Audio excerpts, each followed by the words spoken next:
Kembali lagi bersama saya Panji, dan hari ini saya mau menjelaskan tentang bagaimana panduan atau proses atau prosedur dan tips pembuatan visa menuju Korea ya. Karena di video sebelumnya ketika saya bikin video proses dan tips pembuatan visa Schengen, ternyata cukup banyak membantu orang ya, banyak yang komen dan juga banyak yang DM gitu. Jadi sekarang saya lagi ada di Korea. Saya berangkat tanggal 13 Juni, baru minggu lalu.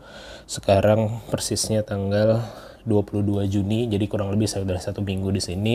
Jadi saya mungkin bisa sedikit share terkait dengan proses pengajuan visa yang terbaru ya, karena baru seminggu yang lalu atau ngajuinnya baru bulan Mei lah, masih update banget. Dan kabar baiknya adalah per 1 Juni sebenarnya visa Korea khusus untuk turis gitu udah mulai dibuka kembali. Dan tidak ada karantina lagi ya di Korea ketika kedatangan, jadinya relatif lebih enak lah dan bisa lebih hemat juga, karena kan kalau karantina hotel harus bayar lagi kayak gitu. Nah, jadi langsung aja mungkin saya akan bahas dua bagian ya. Yang pertama adalah syarat pengajuan visa, lalu yang kedua adalah bagaimana terkait dengan kesehatan atau prosedur kesehatan yang harus teman-teman lakukan ketika sudah sampai di sini. Langsung masuk ke bagian pertama ya, terkait dengan syarat visa. Sebenarnya kalau dibanding dengan Schengen jauh lebih mudah yang Korea ya. Kalau yang Schengen kita perlu tiket pesawat dulu, hotel booking dulu. Nah kalau yang Korea enggak, jadi relatif lebih mudah gitu. Nah syaratnya apa aja? Yang pertama adalah teman-teman ngisi formulir. Ini saya sambil ngeliat contekannya. Yang pertama adalah teman-teman harus ngisi formulir, itu ada di website. Formulirnya nanti di-download dan diisi gitu. Diisi, kalau saya sih ngedit di PDF. Kalau ada teman juga ngisinya ditulis tangan. Nah, itu bebas. Yang penting teman-teman download filenya, PDF-nya, lalu nanti tinggal diisi sesuai dengan isian yang teman-teman penjelasan atau pengajuan formulir yang sesuai teman-teman ingin lakukan gitu.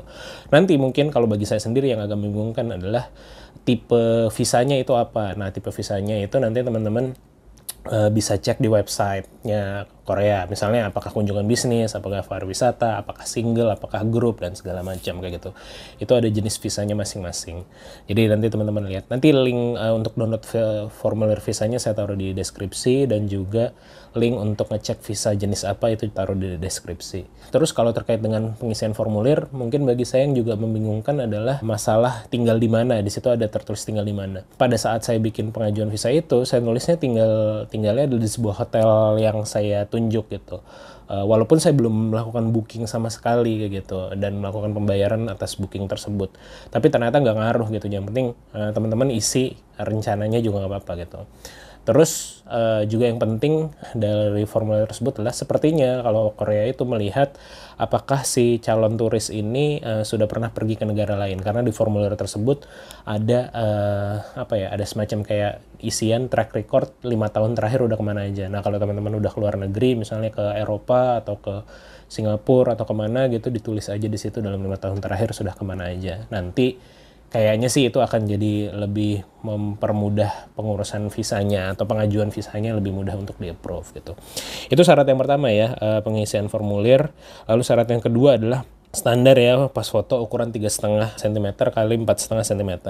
Nah ini nanti fotonya ditempel di formulirnya. Jadi di bagian depan formulir tuh ada tempat foto. Nah teman-teman nanti tempel di situ gitu. Syarat ketiga adalah paspor asli dengan masa berlaku lebih dari 6 bulan. Jadi pastikan teman-teman masa jangka berlaku paspornya lebih dari 6 bulan dan bawa asli.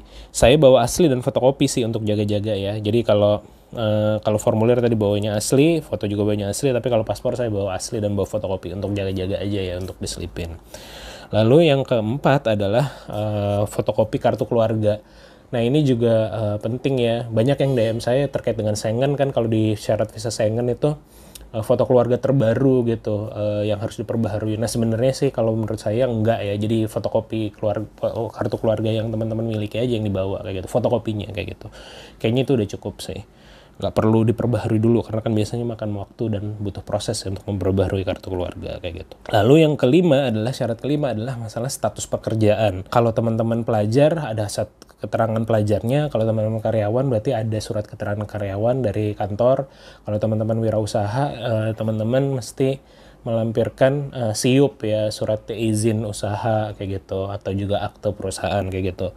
Kalau saya sih karena saya wirausaha jadi saya melampirkan SIUP dan akte perusahaan kayak gitu, halaman-halaman depannya kayak gitu. Itu saya bawa fotokopinya juga. Yang keenam, status keuangan. Nah, status keuangan ini sebenarnya saya juga sempat salah ya di sini. Jadi kalau di websitenya resminya Cafe Aceh itu, oh ya by the way nanti teman-teman kalau mengajukan visanya itu bukan ke embassy-nya Korea tapi ke Cafe Aceh. Cafe Aceh kalau di Jakarta itu adalah di Lotte Shopping Mall ya. Kalau di websitenya Cafe Aceh dan websitenya resmi untuk pengajuan visa Korea itu tertulisnya di situ adalah melampirkan 2 dari 5 salah 2 dari 5 opsi status keuangan yang bisa kayak gitu.